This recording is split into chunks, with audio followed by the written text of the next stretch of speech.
wabarakatuh. Balik lagi sama aku, Nasa. Hari ini adalah hari ke-15 aku di rumah, quarantine day atau apa, mengisolasi diri. Karena aku baru libur, kampus aku tuh libur waktu tanggal 16 Maret kemarin. Dan sekarang udah 15 hari aku di rumah. Kita study from home kayak gitu. Dan aku setelah 1 minggu stay di Jakarta setelah libur memutuskan untuk pulang kampung karena sekarang Jakarta sangat-sangat tidak memungkinkan. Jadi yang mau aku omongin hari ini adalah tentang apa sih enaknya dan gak enaknya kuliah di rumah. Terus ditambah lagi ada sesuatu yang mau aku obrolin tentang keluhan mahasiswa sekarang ini. Bukan cuma study from home aja, ternyata mereka tuh mengeluhkan juga tentang bayaran. Jadi kita obrolin satu-satu, oke? Jadi guys, aku kan udah 1 minggu nih ada di kampung, di rumah aku. Di sini tuh keadaannya biasa-biasa aja. Kayak di sini tuh emang jauh, kalau main jauh dari Jakarta ini tuh di Banten.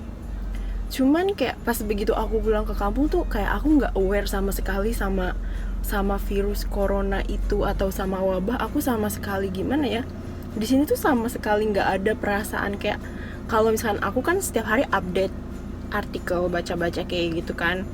Kayaknya di kota tuh udah pada genting semua. Dan kakakku bilang yang kerja di kesehatan pun emang iya sebenarnya udah genting. Cuman karena mungkin di kampung jauh, dan alhamdulillah kayaknya belum ada yang kena, nggak ada ya, jangan sampai ada, nggak ada yang kena virus juga di sini, alhamdulillahnya kayak gitu.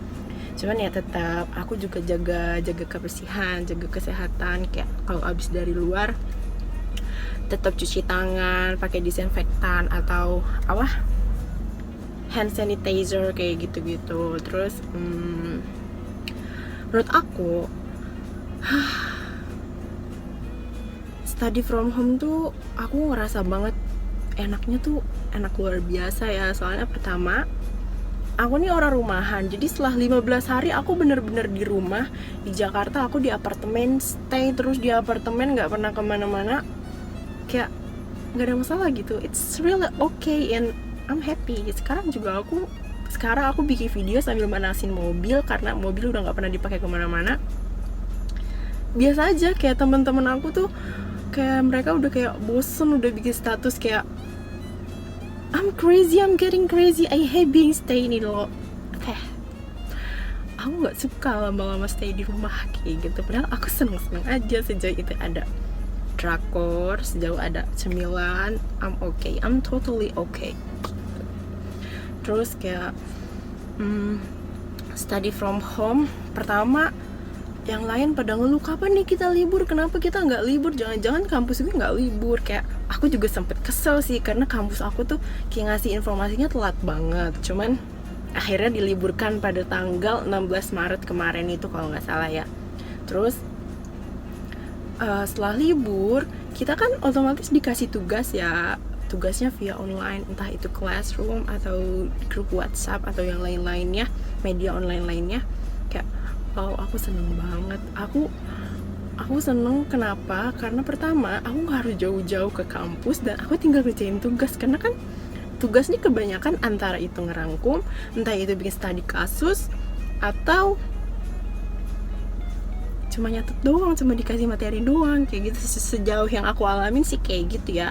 Terus setelah itu aku kalau misalnya dosen ngasih tugas ya aku kerjain secepatnya karena aku nggak mau nunda-nunda tugas. Dan aku emang nggak ada kerjaan juga kan di sini gitu. Kayak misalkan aku bantuin mama, paling hampir nggak bantuin mama karena ada bibi yang ngebantuin kayak gitu. Terus setelah beberapa hari kemudian study from home ini, kayak aku tuh banyak lihat banget status temen-temen yang kayak, ini dosen ngasih tugas gak kira-kira banget sih, katanya gitu kan. Ini kuliah online atau apa kayak gitu. Ini kenapa apa-apa dikasih tugas, apa-apa dikasih tugas. Emang bener sih, aku juga sempat mikir kayak, oh iya ya, kuliah from home, study from home, tapi kayak dosen tuh kayak selalu tugas, kerjain ini ya, kerjain itu ya, kerjain ini, kerjain itu. Jadi kayak misalkan sehari misalkan dua pelajaran, dan dosen itu kadang ngasih tugasnya, satu dosen itu misalkan ada 2 tugas, atau misalkan satu tugas tapi agak sulit lah istilahnya kayak gitu. Cuman aku nggak ngeluh, karena pertama, karena kita di rumah juga kan nggak ngapa-ngapain, nggak banyak aktivitas juga, dan terus ya kita ngerjain tugas ya sesuai jam pelajarannya dia aja. Enak-enak, lebih enak kalau misalkan dikasih waktu sampai 1 minggu sama dosennya, misalkan. Aku seneng banget tuh kayak gitu. Tapi kayak mereka tuh kayak ngeluh gitu loh. Kenapa mereka ngeluh sedangkan aku nggak ngeluh gitu? Sedangkan aku seneng dikasih tugas dari rumah gitu loh. Meskipun kayak misalkan fasilitasnya kayak yang lain nggak punya wifi, kuota habis, itu kan maksudnya bagian dari resiko kita. Itu sih maksudnya gimana ya, mungkin tergantung dari orangnya kali ya. Sebenarnya aku sih suka dikasih tugas online kayak gitu, cuman kadang emang agak jenuh juga. Kayak misalkan ada beberapa dosen, beliau tuh ngasihnya setiap minggu tugas, nggak pernah materi. Ada yang dari materi dulu baru tugas, ada yang materi doang tanpa ngasih tahu atau ngejelasin gitu. Misalkan kalau misalkan dia nggak bisa video call, minimal VN lah kayak gitu, ngejelasin gitu loh. Cuman ada beberapa ya, namanya beda-beda orang kan kayak gitu. Terus apa lagi ya, aku sih seneng banget kuliah online ini. Aku jadi aku bisa pulang ke rumah. Sekarang aku lagi di rumah, aku kumpul terus sama orang tua aku, sama keluarga aku punya banyak waktu buat nonton drakor. Dan ya tugas tetep lah, nggak akan lupa kalau tugas gitu. Kalau ngomong kelemahannya dari study from home ini, karena kan aku agak sedikit kesel ya, soalnya di beberapa kelas aku nih jadi penanggung jawab lah istilahnya, kayak semacam ketua kelas kayak gitu. Jadi kayak kadang dosen minta tolong ke aku yang handle kayak gitu, atau enggak di sebagian kelas aku enggak jadi apapun, kayak cuma mahasiswa biasa kayak gitu. Terus misalkan hari ini aku kuliah jam 7, kan aku tuh bangun dari jam 6:30, itu tuh udah, ya Allah, nikmat banget bangun jam 6:30 gitu loh. Bisa mandi dulu, langsung belajar kayak gitu, langsung kuliah online kayak gitu. Tapi kadang mereka tuh ngaretnya, ya ampun, aku tadi disuruh minta email teman-teman sama dosen, dan dari 6:30 aku nunggu sampai jam 8 buat ngumpulin email dari sekitar 32 orang. Aku pikir mereka kemana sih? Kadang ada yang ngejawab, maaf baru cek HP. Kok baru cek HP sih? Kan dia udah tahu kalau sekarang tuh ada jadwal kuliah. Harusnya mereka standby kayak aku berdasarkan jam kuliah itu gitu loh. Aku kalau udah jam kuliah, aku standby HP, aku fullin baterai HP kayak gitu-gitu. Oh my gosh, what is that? Itu tuh kayak aku mau marah, nggak enak juga. Maksudnya kok baru ngecek HP sih, kok bisa-bisanya gitu loh bilang baru ngecek HP kayak gitu loh. Padahal itu udah jadwal, kalian tahu jadwal kuliah kalian hari apa, jam berapa, selesai jam berapa, dimulai jam berapa. Ya pasti sama aja, jam kuliah tuh dimulainya kayak gitu. There's my mama. Cuman ya udahlah. Terus kayak kalau kelemahannya tuh kayak ya gitu, kadang aku juga mikirnya gini, karena kita selalu dikasih tugas sama dosennya, dan kita mikir bisa nanti kayak gitu. Terus kadang dosen mata kuliah yang di hari belum kita ajarin, misalkan di hari 2 hari kemudian dia udah ngasih tugas duluan, dan kita tuh kayak mikir pengen cepet beres duluan kan biar enak gitu. Jadi kita tuh nggak apa ya istilahnya, kita jadi ngerjain tugas tuh seharian, kita nggak punya waktu buat, nggak sesuai gitu loh waktunya. Jadi kita seharian ngerjain tugas kayak gitu, kayak kok ini gue jadi nggak ada waktu buat berhenti gitu. Jadi setiap hari hampir ngerjain tugas kayak gitu. Terus mungkin kelemahannya bagi orang yang nggak punya wifi, kuota habis, misalkan kuota cepet habis, kuota boros kayak gitu-gitu. aku sih karena aku pakai wifi jadi aku nggak merasakan ya. Dan waktu di apartemen, kalau sekarang aku juga pakai kuota biasa-biasa aja sih, cuman kayak misalkan dosen minta kelas via ini via itu dan aku harus download, mungkin karena dari situ aja, cuman itu resiko aku lah, itu aku tanggung jawab. Aku nggak mau sampai ikutan demo yang bilang apa kuliah harus apa pihak kampus harus beliin kita kuota kayak gitu. Aku nggak mau. Menurut aku nggak harus sampai segitunya sih ya kan. Kita juga kan dapetin manfaatnya, maksudnya kita juga harus berkorban buat kita menimba ilmu gitu loh. Kita kan juga pengen belajar, jadi kita harus berkorban sedikit, nggak apa-apa lah gitu. Sedikitin kurangin stalkingnya atau nonton YouTube-nya kayak gitu, jadi nggak apa-apa sih menurut aku gitu. Kelemahan sebenarnya maksudnya menurut aku pribadi ya, itu tuh menurut aku pribadi. Kalian jangan emosi denger video aku, dengar aku ngomong kayak gitu, jangan emosi, karena itu pendapat aku aja, karena aku berusaha untuk open minded gitu. Terus yang ketiga, baru-baru ini sekitar 2 hari yang lalu aku nih dapat edaran dari grup ke grup gitu dari temen aku. Dia kayak apa sih bacaannya tuh, kayak minta dibalikin SPP lah intinya. SPP tuh kalau di kampus apa ya, mungkin BPP dan BOP kali ya. Aku juga kurang tahu BPP BOP tuh apa, cuman kayaknya secara umumnya mungkin BPP BOP tuh uang bangunan kali ya. BPP biaya pokok pendidikan, BOP biaya operasional pendidikan, mungkin kayak gitu.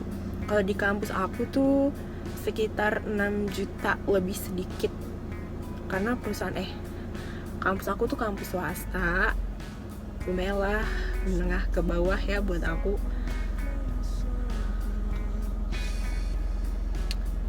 Mereka tuh kayak demo, maksudnya bukan kayak lagi share edarannya itu buat kayak ayo dong balikin duit bayaran gue, meskipun setengah nggak apa-apa, balikin aja.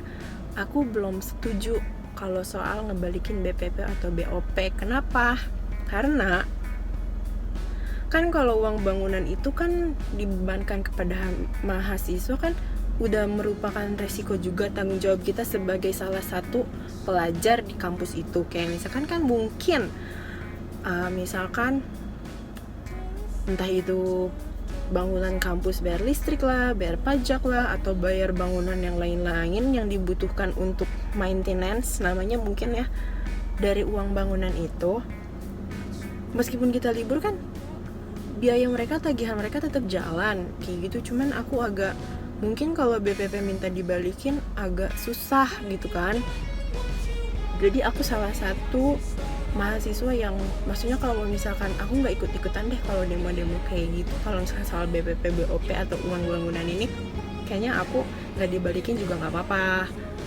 Syukur-syukur dibalikin, setengahnya juga nggak apa-apa. Cuman kalau nggak dibalikin dan nggak bisa, nggak apa-apa juga. Aku paham gitu, aku ngerti, karena ya mungkin kalau kampus dapat uang dari mana kalau bukan dari bayaran mahasiswa itu.